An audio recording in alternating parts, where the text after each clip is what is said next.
네, 여러분 안녕하세요. 반갑습니다. 오늘 좀 편안하게 방송을 하도록 하겠습니다. 창문을 열어놨어요. 바람이 시원하게 들어와서 밖에서 차 지나가는 소리 들려도 좀 이해하십시오. 효과음으로 들어주세요. 자, 여러분 정말 투자라는 게 참 어렵죠. 저도 수십 년 동안 이제 이 주식 투자도 하고 이제 투자를 오래 해왔지만 투자는 참 하면 할수록 분명히 쉬운 일이 아닌 것은 맞아요. 왜냐하면 이제 이 시장이라는 것은 그 엿장수 마음대로 흘러가는 것이기 때문이죠. 그러니까 이제 아무리 바닥에서 좋은 타임에 잡았다고 해도 이 이제 코인이나 주식을 사게 되면 또 거기서 이제 또 떨어지고 그래요. 자, 그래서 이렇게 떨어지는데 그러면 그때 사지 말고 지금 사야 됐어야 되는 거 아니냐, 뭐 이런 것은 다 결과론이에요. 결과론일 뿐이고, 이제 그렇게 따지면 이제 투자를 1년에 거의 못하죠. 1년에 한 번이나 뭐 2년에 한 번, 뭐 그렇게 할 수밖에 없겠죠. 왜냐면 시장이 한번 떨어지면 또 장기간 가는 경우도 있기 때문이죠. 자, 그래서 이제 무릎에서 사고 어깨에서 팔라라는 말이 이제 그런 얘기예요. 이게 고점에서 막 최고점 찍고 막 올라가는 이런 주식이나 코인들 사지 말고, 떨어졌을 때, 떨어지고 많이 떨어졌을 때, 완전히 이제 바닥이라고 이제 결론 나 있는 건 아니죠. 그렇지만 어느 정도 바닥이다 싶을 때 이제 이때 좀 사면 좋은 거예요. 그게 바로 이제 무릎에서 사는 거죠. 거기서 샀는데 만약에 떨어졌다. 그럼 거기서 사지 말았어야 하는데 이런 생각은 할 필요 없어요. 그런 건 정확하게 누가 못 맞춰요. 그래서 이제 많이 떨어지고 무릎이다 싶은 그런 가격에서 이제 사야 오히려 더 실패가 없어요. 거기서 떨어지면 이제 시간을 또 기다리는 수밖에 없어요. 왜냐면 시장은 하락을 했는데 뭐 어떤 한 특별한 종목만 오르고 뭐 그런 경우는 흔치 않아요. 지금 이제 리플의 경우처럼 다른 종목들은 못 가는데, 리플은 이제 눈앞에 이슈가 있죠. 흰문 문서 공개 뭐 이런 것 때문에 이제 오르는 그런 특별한 경우들은 있는데, 일반적으로 주식이나 코인을 하면 시장이 제일 먼저예요. 시장이 하락하면 대부분의 종목들이 이제 다 하락을 하죠. 근데 이제 이 시장의 상승과 하락을 누가 주도하냐면, 일전에도 여러 번 제가 말씀을 드렸듯이 이제 메이저들이 이제 주도를 하죠. 많이 떨어져서 이제 갈 것 같다 싶었을 때 또 매수를 했는데, 메이저들이 이제 여기서 좀 더 떨어뜨려야겠다 마음을 먹으면 거기서 좀 더 떨어지고 또 시간이 좀 소요가 돼요. 이제 그런 건 다 맞출 수가 없죠. 점쟁이가 아니라 한. 그래서 이제 이 투자를 하면은 이 시간을 기다릴 줄 알아야 돼요. 시간을 기다리지 못하면 투자를 이제 수익을 낼 수가 없습니다. 제가 주식 투자 수십 년 동안 하면서도 이제 느꼈던 것이 뭐냐면, 한참 기다리다가 마지막 남은 그 시간들 좀만 더 기다리면 되는데 그걸 못 기다려가지고 이제 거기서 팔고 나와가지고, 그러면 이제 거기서부터 이제 급등을 하죠. 몇 배씩 가요. 딱 팔고 나면. 자, 이제 그런 오류를 범하지 말아야 돼요. 그런 거 경험 저도 많이 했어요. 그래서 이제 가급적 그런데 이제 당하지 않죠, 잘. 그러나 아무리 이제 투자에 그 경륜이 많이 있다고 해도 또 뭐 실수도 하고 그럽니다. 누구나 마찬가지예요. 완벽한 투자자는 없어요. 아무리 경험을 많이 쌓았어도. 자, 그래서 여러분 지금 뭐 코인 가격이 뭐 이제 리플은 좀 오르지만 다른 코인들 뭐 베이비 도지코인이라든지 뭐 또 도지코인, 또 뭐 비트코인은 뭐 그동안 많이 올랐다가 좀 떨어지지만 또 비트코인, 뭐 이더리움, 기타 또 일전에 제가 이제 몇 개 추천했던 종목들 있죠. 그런 것들이 좀 떨어진다고 해서 너무나 이제 고통스러워하지 마시고, 자, 그 중에서 이제 그 리플이나 비트코인, 이더리움 같은 메이저 코인들 말고요. 그 비주류 코인들 있죠. 그런 건 다 이제 아주 소액으로만 들어가라고 말씀을 드렸었어요. 그러니까 다 날린다고 해도 뭐 전혀 뭐 타격받지 않을 뭐 그런 금액으로만 들어가라고 말씀을 드렸어요. 하지만 이제 메이저 코인들은 좀 많이 들어가도 어느 정도 지명도가 있으니까 좀 비교적 안전하죠. 이제 그런 건 좀 더 많이 투자해도 되지만, 베이비 도지코인이나 이캐시 또는 엠버월드, 플로우 등등의 마이너 코인들,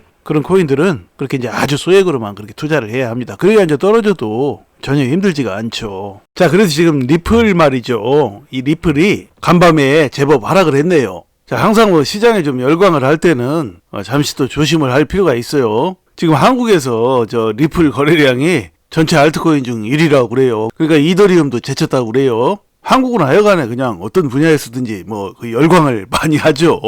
최근에 친 리플 변호사라는 사람이 있죠. 그 존 디튼이라는 사람이 있어요. 이 사람이 SEC가 이제 리플을 상대로 완승을 거둘 확률은 3% 미만이고, 반대로 리플에게 완전히 유리한 판결이 나올 확률은 뭐 25% 이렇게 예상을 했다고 그래요. 뭐 이런 걸 뭐 자기가 뭐 어떻게 알겠어요. 이제 일단 그런 식으로 얘기를 했는데, 자, 그러니까 이제 SEC가 만약에 완승을 한다면 이 리플이 증권으로 확정되는 것이죠. 그리고 이제 리플이 만약에 완승을 한다면 반대죠. 증권이 전혀 아니란 얘기예요.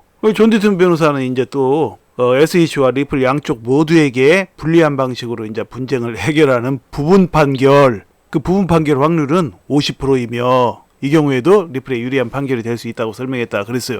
근데 이건 뭐냐면 이제 합의를 얘기하는 거죠. 그러니까 2013년에서 2018년 이전에 거래된 그 XRP만 증권으로 판결하는 경우를 가리킨다고 그래요. 그러니까 부분적으로는 그때 했던 것은 증권이고 그 이유는 뭐 아니다 뭐 이제 이런 식으로 이제 해가지고 SEC와 이제 합의로 이제 해결이 되는 그런 경우를 말하는 것이죠. 뭐 이 존 디튼 변호사는 XRP 자체를 그 증권으로 간주하지는 않을 것으로 본다라고 했대요. 과거에 리플에 위법성이 있다고 이제 판사가 판결하더라도 이후 2차 시장 판매에는 적용되지 않을 것이라고 말했다고 합니다. 근데 이제 리플과 SEC 간 그 소송 종결 시점이 올해 9월 30일 이전으로 예상을 했어요. 강아지 짖는 소리가 들리네요. 그냥 여러분 그냥 효과음으로 들어주세요.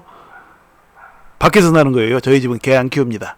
그런데 방금 말씀드렸듯이 이제 2018년 이전에 그러니까 힘먼이라는 사람이 이제 힘먼 연설을 하기 이전이죠. 그 이전에 그 리플 그러니까 XRP만 증권이라는 판결이 나올 경우에는 이것이 이제 배심원 재판으로 넘어갈 수가 있다고 그래요. 그래서 SEC 측에서는 이제 이것을 피하기 위해서 리플과 합의할 가능성이 크다 뭐 이렇게 말했네요. 자, 그리고 존 디튼은 또 만약에 리플에 유리한 판결이 나올 경우 이 리플의 가격을 예측했는데 2달러에서 10달러 그중 어느 지점이 되는 것이 이제 합리적일 것이라고 말하기도 했다고 합니다. 근데 뭐 친리플 변호사라고 해서 이 존 디튼이 뭐 다 알 수 있는 것이 아니에요. 그냥 자기가 생각하는 것을 지금 얘기했을 뿐이죠. 그러니까 이제 참고만 하시면 돼요. 근데 이 존 디튼이라는 사람이 말이죠. 친리플 변호사고 또 뭐 리플 커뮤니티를 또 이끌고 있고 뭐 한다는 사람이 얼마 전에 저 라스베가스 미팅에 나갔었죠. 그 지지자들 그 모임이죠. 거기 나가서 뭐 자기는 뭐 리플보다 비트코인을 훨씬 더 많이 가지고 있다고 그렇게 얘기를 또 했어요. 그 일부러 그렇게 얘기하는 사람이 누가 있겠어요. 사회자가 이제 물어보니까 거짓말할 수는 없고 뭐 어차피 거짓말하면 다 밝혀지니까요.